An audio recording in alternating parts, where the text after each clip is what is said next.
Yo mga kagrasa, welcome back sa ating YouTube channel. So for today's video mga kagrasa ay meron akong ibabahagi sa inyo na problema. So para lang to sa mga baguhang mekaniko o kung sino man yung hindi pa nakaka-encounter ng ganito. So magtutulungan na lang tayo dahil dito sa aking munting vlog, sana makatulong kayo, ay makatulong ito. So yun, sa itong problema nito mga kagrasa. So katulad niyan, ang hangin natin nasa G's. Ngayon, i-release ko yung maxi brake dito. May papakita ko sa inyo kung bakit at saka kung anong sira, kung bakit sumisingaw. Okay?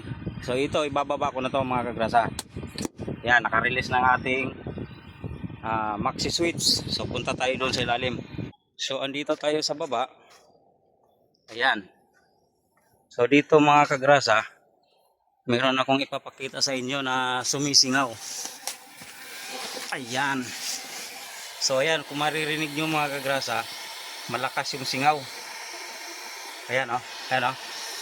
O ayan o, malakas yung singaw. O, o. Malakas yung singaw dahil may problema yan dito mga kagrasa.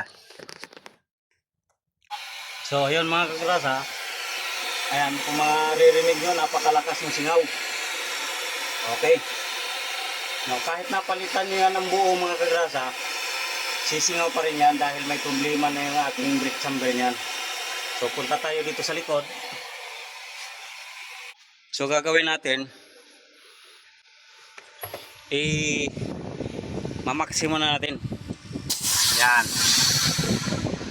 Nakikita nyo, nakamaksi na. Tapos yung hangin natin naubos na dahil singaw.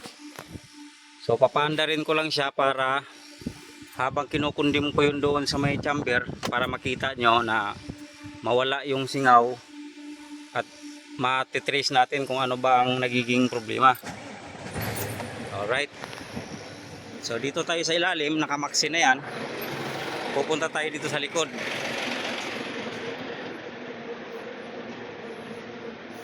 Yan, gagamitan natin ng tali, ikukundim natin.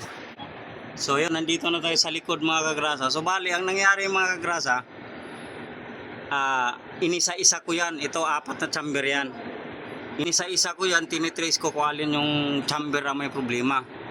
So ito yung may problema na chamber. Ang nangyari kasi dyan mga kagrasa, kapag ka pumasok yung hangin, pag nag-release ka ng maxi, papasok yung hangin dito sa may chamber. So kung bakit sumisingaw yon, dahil may problema na yung shafting doon sa loob nito. Pag sumingaw yon mga kagrasa, dito dadaan yan, babalik yan doon sa may air relief valve, sa may air relief valve ng ating preno. Alright, so ang gagawin natin, kukundim natin to para matrace, para masiguro mo at saka para malaman nyo na chamber yung may problema. So dito sa video na to makikita nyo kung paano ko siya tinitrace. Alright. So yun mga kagrasa. So kung nakikita nyo, tinanggal ko na, nakatali na yung ano, ibig sabihin wala na yung supply. Pag nirelease ko yung maxi, ang gagana yung tatlong chamber, dalawa sa harap at sa dito sa likod. So kanina kasi inisa-isa ko yan. So ito ang chamber na may problema. So papakita ko sa inyo kung bakit ito ang may problema. So pupunta tayo dun sa taas para ibaba natin yung maxi, tapos papakita ko dito sa may relay kung may sisingaw pa rin ba o wala na. Okay? So yun mga kagrasa, ayun o. Ayan, nakakondim na yan. So pupunta tayo dito sa taas, i-release natin yung maxi para matrace natin kung yun ba talaga ang may problema. So bali yung hangin natin is nasa ano pa, nasa 8. So patatasin natin yan para puno-punuin natin para sigurado na malakas yung hangin. So yun mga kagrasa, nakita nyo nasa maximum na yung ating hangin, sa gauge ng hangin. So ito na yung ating maxi brake, re-release na natin yan.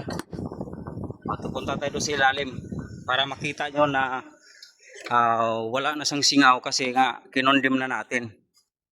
So ayan mga kagrasa, nakakondim kasi yun. Didiretso tayo dito.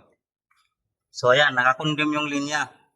So kung nakita nyo kanina, may singaw yun malakas. So ngayon, ayan, ito na siya. Oh, wala nang singaw. Wala nang singaw yung hangin. So yun, ito na yung ating brake chamber. Ayan, ito na yung ating brake chamber na ipapalit. Yan. Ipapakita ko sa inyo mamaya pag naikabit ko na kung talagang wala na talagang singaw. So kung nakita nyo naman, yun ang nagiging dahilan yung ating brake chamber may problema. Alright. Papalit ko muna to para sa natin, maikabit na natin to para makita nyo. Alright. So yun mga kagrasa. So ito naka-release yung maxi nito. So dapat ito mga kagrasa, itong linya ng preno. So itong linya kasi na ito, pag preno mo, saka lang dadaan yung hangin papasok dito. Pero pag nakapasok tong linya ng ating maxi, dapat walang hangin dito. Wala dapat lalabas na hangin. So ayun kung mapapansin nyo, yan may lumalabas na hangin. Kaya yung relay doon mga kagrasa, kahit napalitan nyo ng buo bago, may singaw pa rin yun kapag nagkaroon ng problema yung ating brake chamber. Okay? So yun mga kagrasa, ito na yung bago na ikabit na natin. So kung mapapansin nyo dito, wala na siyang singaw. So ito naka-release na yung maxi. Naka-release na yung maxi niyan. Wala nang singaw dito sa linya ng ating brake line. So ito yung linya ng brake line, wala na siyang singaw. So silipin natin doon sa taas para makita nyo, para makita natin yung relay doon kung may singaw pa rin ba o wala na. Alright, labas muna tayo. So yun mga kagrasa, so ipapakita ko sa inyo na naka-release yan. Ayan, naka-release yung